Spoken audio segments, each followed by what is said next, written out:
said, well, then let me figure out and then I said, I want to be a leader amongst leaders, period. If I lead amongst leaders, that's a very tough job because that means you have to take your parenting job seriously. That means you have to take your job seriously as a husband. It's not easy. It's a lot of pressure. As a business owner, as a content creator, when you give your opinion, there's some issues that can come back with pushback. But once that became my foundation, everything else was fairly easy. So you're building your first company. Is there a moment where you wanted to blame circumstances and instead you said, ownership, I'm going to take this by the horns? You don't have a choice when you're starting a company. You know, when you're in a company, you can always say, well, that's not my decision. That was a CEO's decision. Board made that decision. You know, it's not my fault. It's the market's fault. Once you're a founder and you start a business, you can't blame the market. You can't blame your executive team. You hired them. You can't blame your clients. You can't blame the economy. You can't blame regulation. You can't blame your lawyers. It all falls on you. So there comes a moment when you transition and start a company and you're a founder that all those layers you had of comfort, of leaning on somebody, is fully gone. You either take full responsibility and make it happen, or you don't. One night, I'm laying next to my wife. I come home. We're in the business for about a year and a half. I'm down to my last $13,000. I have nothing else left. I'd saved up $500,000 in my 20s. I started a business with $500,000. I'm down to my $13,000. I come home. My wife, who is like the sweetest person I met in my life, complete opposite of me. She's so nice. She doesn't like the camera. She's just a great mother. Every day works for me in the office. And she had a miscarriage. And it's the first time you go through a miscarriage. It's very difficult on the woman and the man, so we don't know how to handle it. Everyone says, oh, 70% of the time you go through a miscarriage the first time. But the first time is the first time when you're going through it. And she's crying. She has no idea I got $13,000 left. I'm about to lose a contract. We're living in this community in Woodland Hills called The Summit. It's 1:30 in the morning. I go outside. I listen to my 80s music. I'm listening to Foreigner. I don't know why I was listening to I Want to Know What Love Is, but that's the song I was listening. I wanted some love from God upstairs. And I said, am I doing something wrong here? I'm working my tail off. Like, I feel like I'm doing the right thing. Why are you making it so difficult? Like, I was almost like it was pleading with your father. And then next week, we get a massive bonus from AIG. And then that allowed us to be able to pay everybody's salaries for the next 2 months. And then next, we grew. We went from having one office to a few hundred offices nationwide, 50,000 insurance agents nationwide. And then we sold it 3 years ago.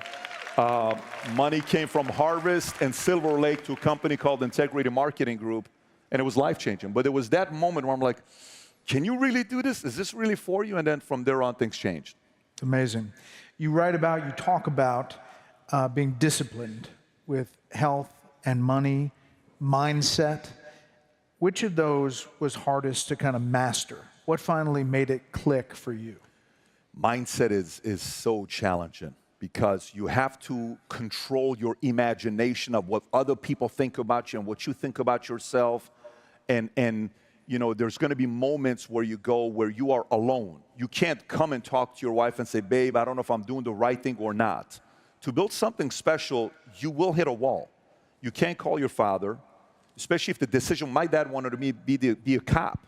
I'm a big guy. My dad said, look, Patrick, some people are meant to be cops or military. God made you big and scary to be a cop. You'd make a very good cop. I said, you want me to be a cop? He says, you'd be a cop. I went and took the test to be LAPD. I had 16 speeding tickets at the time. They wouldn't let me be a cop. I thought it was like an advantage. I'm going to catch the bad guy. They said, no. It's a bad thing, so I couldn't be a cop.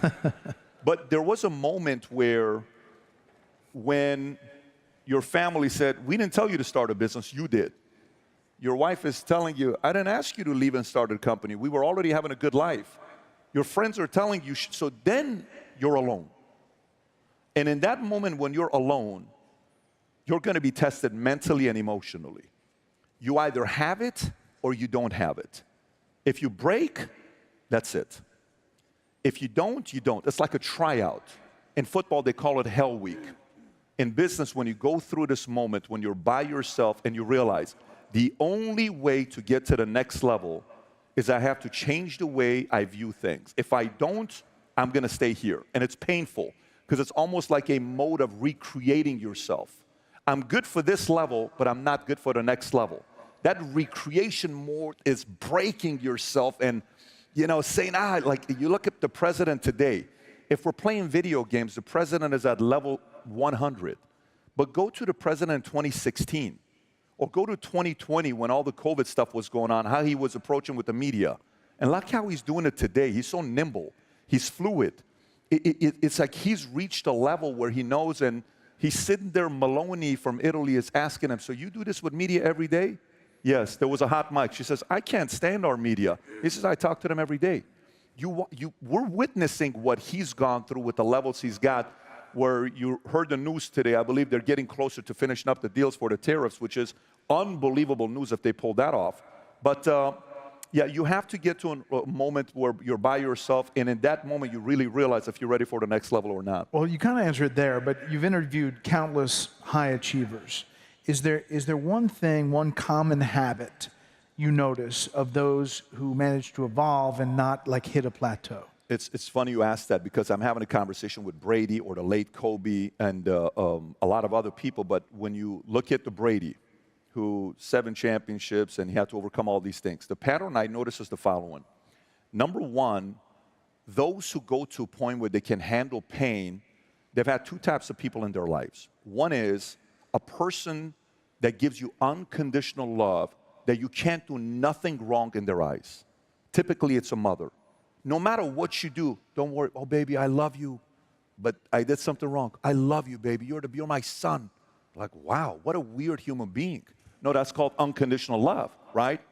Number 2 is a person, Brett, that no matter what you do, you're never going to win them over. I just got a degree. Yeah, but Johnny was a valedictorian. I just graduated law school and I passed my bar exam. Yeah, but he's already at the top of his class.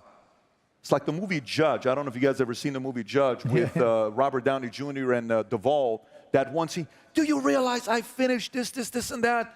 You realize? And he says, you know what? And that's emotional moment that they have together. So unconditional love, no matter what you do, you will never win them over. Ever. You will never win them over. And last but not least, you have to choose your enemies wisely. I think too many times people don't choose their enemies wisely. It's super critical. You choose an enemy that's a low-level enemy below you, you're going to work backwards. You choose an enemy ahead of you that brings out the best in you, you're going to see a different side of you. So that's what I would say, those 3 things. The other thing you said, and you've talked about this, that's great stuff. You've mentioned that the busiest, most successful people you know are the ones that get back to you the fastest. They answer you the quickest. That's a unique thing. I mean, people could let a text message stay for days without answering it. But they're the ones that get back right away. That is such a crazy thing. So the other day, wild story, I'm on Jesse. And I do Jesse's show. Jesse Waters. Jesse Waters, friend of yours. You guys work together. And at 1:15, I get a message from Natalie, president's assistant. They're on the way back from the Middle East. She says, the president just wanted me to tell you that you did a great job tonight on Jesse. At 1:15, this man is 79 years old, negotiating deals on the other side, and he sends a text message at 1:15. Then I respond back and say, thank you, please give the president my very best. She sends that text message, sends it back with a message from the president that Barron was right about you, with his famous signature on the bottom. He doesn't have to do that. But think about why he is in the position that he is. Because remember back in the days when we used to date, you like a girl, you get her number, what's the rule? How long do you wait till you call her back? 3 days, right? The 3-day rule, right? Adam follows the 1-month rule, but some of us, we do the 3-day rule, right? The true players go 1 month. They're like suffocating her, why don't you call me back? But that game doesn't work in life and in business. The guys I've done the biggest deals with, they're like, boom, boom, boom, boom, boom, boom. And nowadays you can't hide. Because if you text, what does that thing do? It starts going, dots. Yeah, like you're like, I know you saw it. Yeah. And then 9 hours, don't tell me you were too busy, you're getting through it. There's a certain element of urgency. I heard Mr. Steve Witkoff talk about it when I was in the back, listening to the interview, and he said a certain level of being demanding and urgency. By the way, Not everybody can work with people like that. It's not for everybody because the level of demanding is constant. And the standards and expectations are so high that most people are like, I don't know if I can work with a person like this. You're right, it's not for everybody. But to me, doers, they get back to you like this. I will say, if I leave a text for a long time, it's rare. If I'm in the show, a live show, I'll go to commercial break and I'll answer the text. Because I do think that that makes a difference in how you interact with people. But that's why you're in the top 0.001% of your space. That's why the greatest country in the world trusts you to moderate, because you're that. That's the point. It's hard to be that. It's not easy to be that. By the way, you know what the common, the average person would be forgiven if he doesn't get back to somebody till 10 o'clock at night, 11 o'clock at night. You're at an event, but not his standard. That's their standard. You can't allow other people's standard be your standards. I always want my standard to be above everybody else's standards where people are trying to catch up to it. It's not an easy thing to do. Mark Cuban and I, one time in the middle of the night, Mark is upset at me. This was 6, 7 years ago. He emails me. At 2 o'clock, we're going back and forth. Email. We have this thing that we do. Mark will DM me on X or email, and we'll go for 6 hours just fighting each other. It's a great fight. It would be such a good podcast, but it's private, right? Because we've done some things 10 years ago. I'm sitting there saying, this guy's a $6 billion guy. He's a $6 billion guy. He owns the team. He owns all these businesses. So there's something special about people that get back to you quickly. So going back to your origin story, you went from escaping a revolution to kind of leading one, not with weapons, but with words. Let's take a look at this video.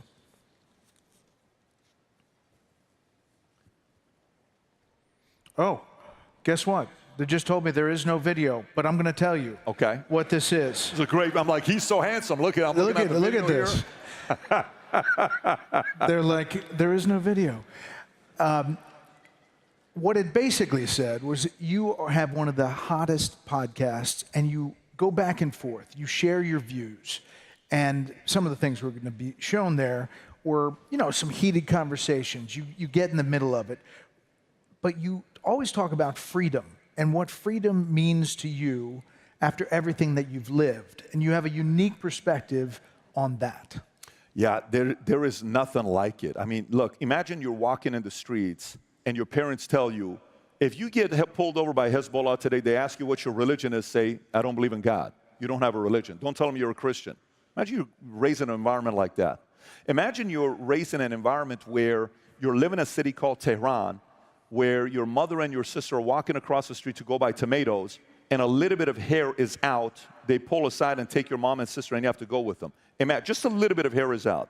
Imagine you're living in a city where middle of the night, alarm goes out, Tavajo, Alamat Kermez. Oh, you hear these alarms because Saddam Hussein's planes have crossed the border, and then you hear whistling sounds.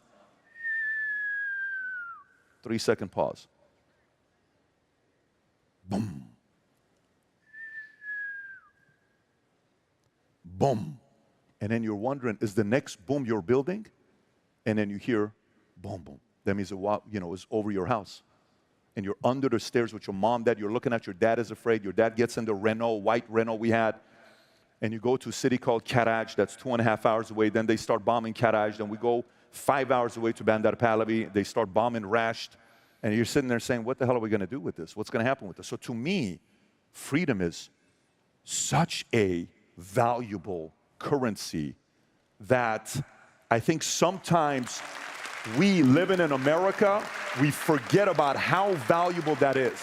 If there's anything I tell you, when my wife and I, when we sold the company and money hits the account, who has sold the company before and the money hits the account? Who's experienced that before? There's a lot of wealthy people in the room here. Who knows that feeling when the money hits the account, you're like, oh my God. We're in Monaco, money hits the account. My wife and I are having the most emotional breakfast together because we've gone through so many things. And we're sitting there, I said, babe, we made money. We made real money. But today we made real money. You see the account, Goldman Sachs calling you. It's like, it's officially real money hit the account, right? And you're like, okay, I want to have a serious conversation with you. What's that? We don't ever have to work for the rest of our lives. We're good. Our kids don't have to work. We're going to do a proper thing to setting up the estate planning, all that stuff. But I said, let me tell you, I'm planning on going on a 40-year run that started last July 1st of 2024, purely because of my paranoia of what could happen if they try to destroy the greatest country in the world. And you better believe they're going to try to do it. You don't think China every morning wakes up saying, what can we do to make sure that country falls? You don't think Iran wakes up every morning trying to confuse the hell out of all of us? You don't think all these countries wake up in the morning trying to pin us against each other? You don't think they want to see a civil war in the Republican Party? You don't think they want to see a civil war in America? You don't think they want to see us going at each other as if we hate each other? You don't think some of that is fabricated? You think it's real? You think it's real? I remember being in my mother's, when I'm with my mother, and one of our aunties would come. This is pre our parents getting a divorce. My parents married each other. My sister's born, they got a divorce. Remarry each other, I'm born, they get a divorce. There was this one lady, I never say her name. I would sit over there and I would watch what she would say to my dad, what she would say to my mom. You know what John bought Mary? Bought her a $10,000 necklace. How come Derek doesn't do that? Why doesn't your husband buy you that kind of a thing? And then my wife would say, you're right. You're more beautiful than her. You're more beautiful than her. He should buy you everything. I wonder how much he loves you. And I'm sitting, this lady is saying this to my mother. And then my dad, after working a 14-hour shift, leaving 5 o'clock in the morning to Karaj, would come home. And I would see my mom is just getting riled up by like 5 o'clock, 6 o'clock, 7 o'clock, 8 o'clock. And then boom, he walks in, they get into the biggest fight. Pots flying, all this other stuff. I don't know if you've seen some legendary fights. They say the greatest debate is Hillary Clinton against Trump. The greatest debate I ever saw was in our house because there was things flying. It's always things breaking. It was so epic. It was like UFC, except it's a debate. And then I would go home at night. I'm like, that freaking auntie is causing a division in my family. You are my enemy. I don't like you. When my parents finally got a divorce, I told both sides of the family, the only people that matter to me is my mother, my father, and my sister. All of you guys are playing games. Here's the part. They're trying to divide us. They're trying to confuse. Why so many Cubans, phenomenal people from Cuba, come to Miami for freedom? Why do they come here? Why do so many great Venezuelans? I've never met a bad Venezuelan myself. I'm sure there's some of them. Why do they come here? Why do so many of these guys want to come to America? Because this is the greatest country in the world. Absolutely, hands down, the greatest country in the world. And it requires us to fight for it. You get to a certain point in your life where you have a lot to lose and you play scared. It's like, don't say that, because what if we get canceled? Don't say that. Don't say what? No, we're not playing that life. We're leaders, we're tough. We stand up, and I want to be respectful about my argument. I'm not going to disrespect you.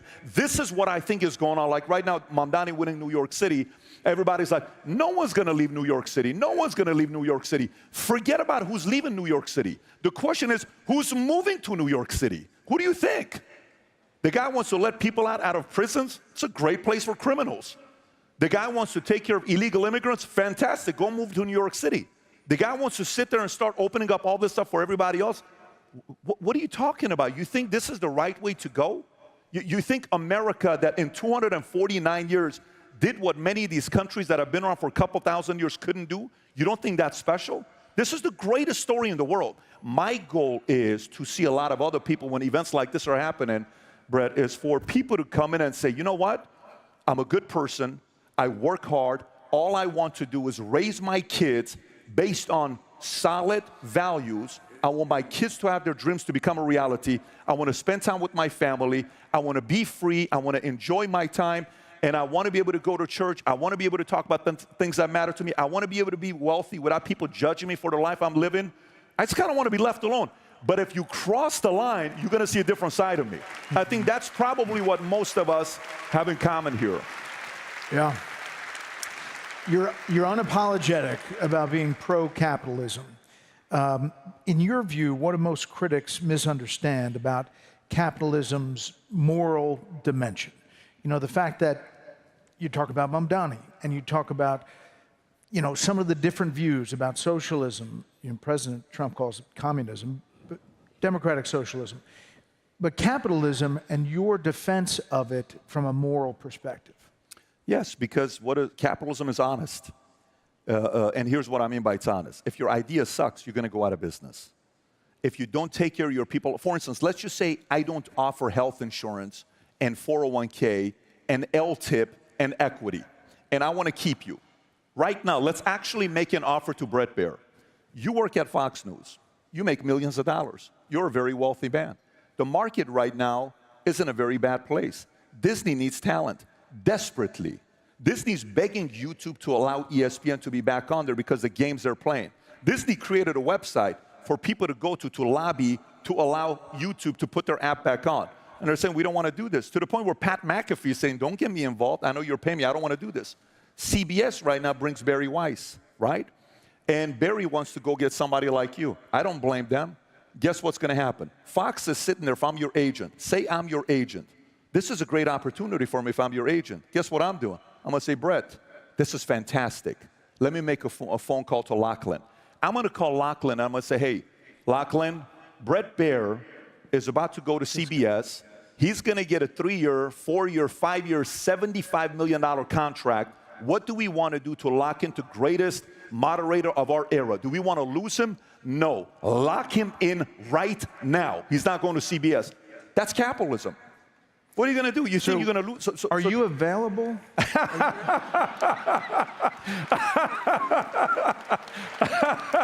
But by the way, here's the thing. Watch how this works. If they don't take care of you, how many people want a you? Everybody. By the way, if New York doesn't take care of companies, where are those business owners going to go? If you're pro-family, pro-business, pro-freedom, come to Florida. What do you think happened in Chicago? I'm in Chicago at a Goldman Sachs event. Goldman Sachs was putting one of these events